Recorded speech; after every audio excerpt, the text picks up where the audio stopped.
उसके बाद जो आप देखो त्रिपिटक में शुद्ध पिटक है, विनय पिटक और अभिधम पिटक है। घोर तपस्या और विषाक्ति के बीच के मध्यम मार्ग का अपनाया बुद्ध ने क्या किया कि मुक्ति के मार्ग के रूप में जो है निर्वाण प्राप्ति के लिए मध्यम मार्ग की जो है वो बात कही है। वो बुद्ध चाहते थे कि मध्यम मार्ग अपना के ही व्यक्ति मोक्ष प्राप्ति कर सकता है। और दूसरा उन्होंने भगवान के बारे में बिल्कुल मौन है, उन्होंने किसी तरह की कोई बात नहीं कही। और आत्मा में भी जो है महात्मा बुद्ध विश्वास नहीं रखते थे। हालांकि महात्मा बुद्ध कर्म में विश्वास रखते थे कि और पुनर्जन्म में भी विश्वास रखते थे कि ये जो इस जन्म में कर्म किए जाएंगे उनका फल अगले जन्म में मिलेगा। इसके अलावा उन्होंने ये माना कि दुनिया जो है स्थायी नहीं है, परिवर्तनशील और लगातार बदल रही है। इस दुनिया में कुछ भी जो है शाश्वत नहीं है, ये दुनिया नश्वर है और इसमें लगातार परिवर्तन हो रहे हैं। और उन्होंने माना कि समाज का निर्माण जो है वो इंसानों ने किया है, यानी समाज का निर्माण भगवान ने नहीं किया बल्कि इंसान ने किया है। और बुद्ध का जो आखिरी उपदेश था जो उन्होंने दिया था वो यही था, तुम सब अपने लिए खुद ही ज्योति बनाओ क्योंकि तुम्हें खुद ही अपनी मुक्ति का रास्ता ढूंढना है। इसके बाद जो है बुद्ध की मृत्यु के बाद ना 4 संगतियां हुई। आपको पता होना चाहिए कि जो बुद्ध की शिक्षाएं हैं वो बुद्ध के जीवन काल में कभी भी नहीं लिखी गई। इसलिए जब बुद्ध की मृत्यु हुई 483 ईस्वी पूर्व में, तो उसी समय क्या हुआ कि राजगृह में जो है जातशत्रु उस समय जो है मगध का शासक था और राजगृह राजधानी थी। वहाँ पर महाकश्यप के अध्यक्षता में जो है बौद्ध धर्म की पहली संगति बुलाई गई। इसमें जो है बुद्ध धर्म से संबंधित जो 3 बड़े ग्रंथों का जो है बौद्ध धर्म से संबंधित 3 बड़े ग्रंथों का लेखन कार्य किया गया, संकलन किया गया। और ये 3 ग्रंथ थे त्रिपिटक, यानी सूत पिटक, विनय पिटक और अभिधम पिटक। और जब इन पिटकों के बारे में हम पढ़ेंगे तो ध्यान रखने जो आरंभिक बौद्ध ग्रंथ है वो सारे के सारे पाली भाषा में लिखे गए हैं। और महात्मा बुद्ध ने भी अपनी शिक्षाएं पाली भाषा में दी थी। उन्होंने संस्कृत से दूरी बनाई और क्योंकि वो वेदों के अस्तित्व में और संस्कृत भाषा में विश्वास नहीं रखते थे। तो दूसरी जो बौद्ध संगति थी वो 383 ईस्वी में हुई, वो वैशाली में कालाशोक के समय में हुई। सर्वकामी जो थे अध्यक्ष थे। तीसरी संगति 251 ईस्वी पूर्व में पाटलिपुत्र में हुई, जिस समय अशोक मौर्य का शासनकाल था। मोगलीपुत्ती उस समय अध्यक्ष थे। जो चौथी संगति हुई थी वो लगभग 100 ईस्वी या 120 ईस्वी में कश्मीर या जालंधर के कुंडल वन में हुई थी। इसको ज्यादातर कश्मीर में ही माना जाता है। और उसी में कनिष्क का शासनकाल था और वसुमित्र जो सभा के अध्यक्ष थे और अशोक घोष उपाध्यक्ष थे।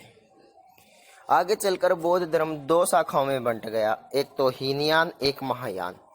हीनयान का मतलब होता है निम्न मार्ग। हीनयान को मानने वाले वो लोग थे जो बुद्ध की मूल शिक्षाओं में विश्वास रखते थे, ये परिवर्तनशील नहीं थे। इसे श्रावक यान या प्रत्येक बुद्धियान भी कहा जाता है। ये मानते थे कि हीनयान का जो आदर्श है वो है अहर्त पद प्राप्त करना है, निर्वाण प्राप्त करना है। और बुद्ध तो जो है केवल बुद्ध को ही प्राप्त हुआ, बुद्ध के अलावा कोई बुद्ध तो प्राप्त नहीं कर सकता। इसके अलावा ये बुद्ध को जो है महापुरुष मानता है, भगवान नहीं मानता। हीनयान में बुद्ध का जो पूजन है संकेतों के द्वारा, यानी हाथी, असव, बैल, कमल, बोधि वृक्ष, धर्मचक्र, स्तूप के माध्यम से होता है। क्योंकि आपको पता है कि ये जो प्रतीक हैं ये महात्मा बुद्ध से किसी न किसी रूप से जुड़े हुए हैं। जैसे श्वेत हाथी का मतलब होता है कि महात्मा बुद्ध का ग्रह में प्रवेश करना, इस तरह से ही जो स्तूप है उसकी मृत्यु का या निर्वाण का प्रतीक है। इस तरह से अलग अलग जो हैं प्रतीक अलग अलग प्रतीकात्मक चीजें दर्शाते हैं। हीनयान का जो प्रमुख संप्रदाय था उसका मुख्य ग्रंथ था वैभाषिक और सौतांत्रिक है। हीनयान में मात्र पुद्गल शून्यता का वर्णन मिलता है। इसके बाद दूसरा जो शाखा थी वो थी महायान। महायान का मतलब होता है उत्कृष्ट मार्ग, यान का मतलब यहाँ मार्ग है।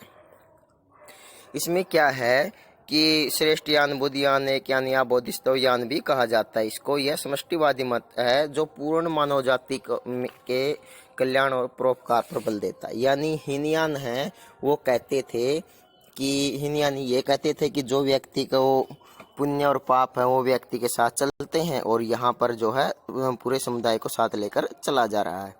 यहाँ महायान का आदर्श जो है बोधिसत्व है, और वो कहते हैं कि मोक्ष प्राप्ति भी कोई भी कर सकता है और भिक्षु के लिए भी बुद्धत्व प्राप्ति संभव है।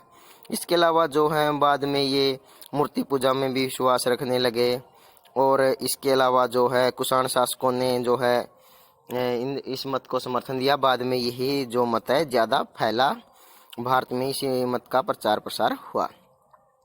आगे बौद्ध धर्म की जो परंपराएं हैं वो मुख्य रूप से दो शाखाएं थी, महायान और हीनयान।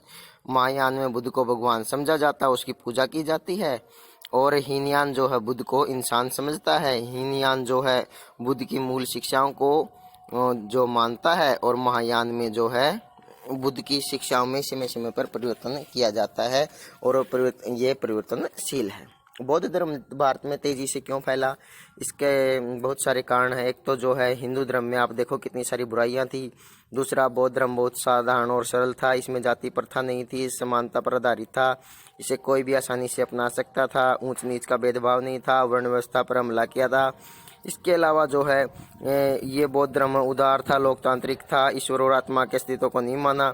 बौद्ध धर्म के नियम ज़्यादा कठोर नहीं थे। इसके अलावा इन सब में सबसे महत्वपूर्ण है कि महात्मा बुद्ध का जो व्यक्तित्व था, जी हाँ, वो बिल्कुल आकर्षक व्यक्तित्व था। उस कारण से भी बौद्ध धर्म को फैलने में सहायता मिली।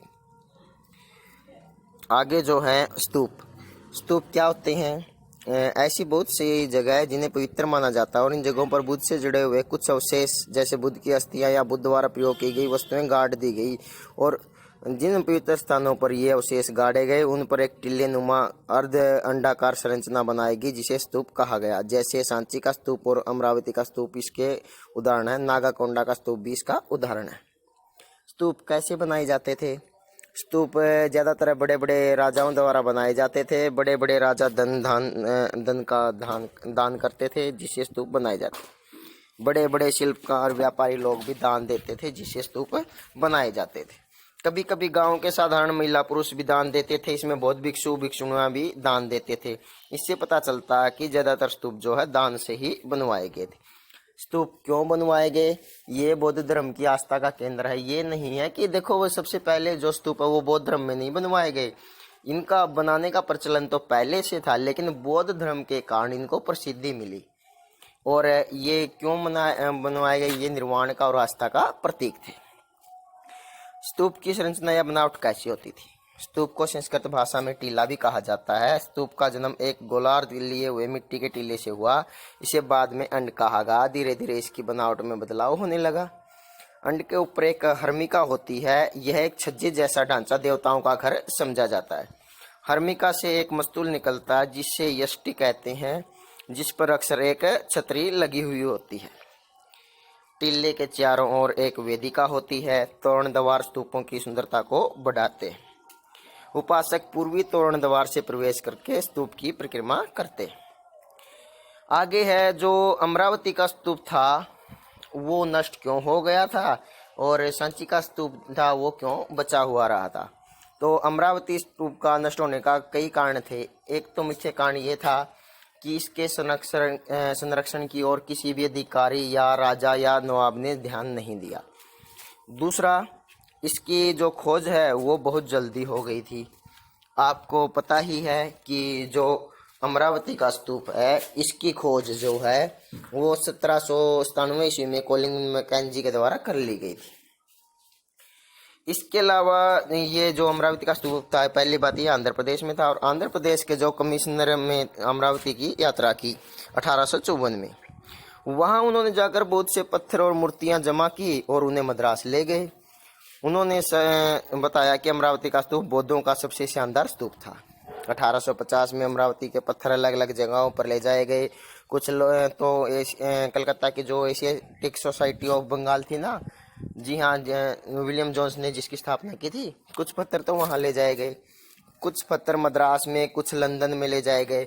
यानी जिस भी अंग्रेज अधिकारी को या जिस अधिकारी को जो भी जिसने पत्थर मिला वो उसको स्तूप के पत्थर को ले गया। इस कारण से जब पत्थर बार बार वहाँ से उठते रहे, बार बार से वहाँ मूर्तियाँ उठती रही, तो आप देखोगे कि कुछ समय बाद जो है अमरावती का स्तूप पूरे का पूरा ऐसे ही उठ गया। और जब भी किसी अधिकारी या कर्मचारी को पत्थर उठाने से रोकते, वो कहता कि हमसे पहले वाले भी तो लेके गए हैं, उनको क्यों नहीं रोका। और इस प्रकार अमरावती का स्तूप नष्ट हो गया। ये जो आप एक चित्र देख रहे हो, ये है सांची के स्तूप का पूर्वी तोरण द्वार। देखो इस पे कितनी बढ़िया तरीके से नक्काशी की गई है। बिल्कुल महात्मा बुद्ध से जुड़ी हुई कथाएं हैं, कहीं कहीं वैशाख जातक का भी इसमें प्रयोग है। आप देखोगे ये जातकों की और महात्मा बुद्ध से जुड़े हुए दृश्यों का इसमें वर्णन है। आगे ये महत्वपूर्ण बौद्ध स्थल हैं, आप देखोगे ये लुम्बिनी वन है जहाँ पर जो है महात्मा बुद्ध का जन्म हुआ था। ये श्रावस्ती है जहाँ महात्मा बुद्ध ने सबसे ज़्यादा उपदेश दिए थे। कुशीनगर जहाँ महात्मा बुद्ध को निर्वाण प्राप्त हुआ था। ये बोध गया है, बोध गया में जहाँ महात्मा बुद्ध को ज्ञान प्राप्ति हुई थी। ये सारनाथ का स्तूप है जहाँ महात्मा बुद्ध ने पहला उपदेश दिया था। ये बरूद का स्तूप है, ये सबसे पुराने स्तूपों में से एक है। इस प्रकार आप देख सकते हो ये सांची का स्तूप है। तो महात्मा बुद्ध से जुड़े हुए और बौद्ध धर्म से जुड़े हुए स्थान देखिए, ये नागार्जुना कोंडा है, यहाँ पर भी स्तूप था, और ये अमरावती का स्तूप है। तो ये महात्मा बुद्ध और बौद्ध धर्म से जुड़े हुए महत्वपूर्ण स्थल है। इसके बाद जो है आप देखोगे, अब सवाल उठता है कि सांची का स्तूप क्यों बच गया और अमरावती क्यों नष्ट हो गया। एक तो अमरावती की खोज जो पहले हो गई थी, दूसरी है सांची के स्तूप के संरक्षण के लिए जो है नवाब की, जो भोपाल की नवाब थी, बेगमें थी, उन्होंने ध्यान दिया। आपने देखा कि शाहजहाँ बेगम और नूरजहाँ बेगम उन्होंने इसकी ओर ध्यान दिया। इसके अलावा जो है सांची के स्तूप की खोज बहुत लेट हुई थी, 1818 ईस्वी में हुई थी। आपको पता है सांची के स्तूप की खोज, जो सांची के स्तूप की खोज की गई थी वो खोज की गई थी जनरल टायलर के द्वारा। जी हाँ, जनरल टायलर। और एक दूसरा बात क्या है कि जो सांची था, सांची का स्तूप वो जो मुख्य मार्गों से दूर था और किसी भी जो अधिकारी की नज़र में नहीं आया। इस कारण से भी जो है आप देखोगे सांची का स्तूप बचा रहा, और ये भारत की सबसे पुरानी पत्थर की बनी हुई इमारत है।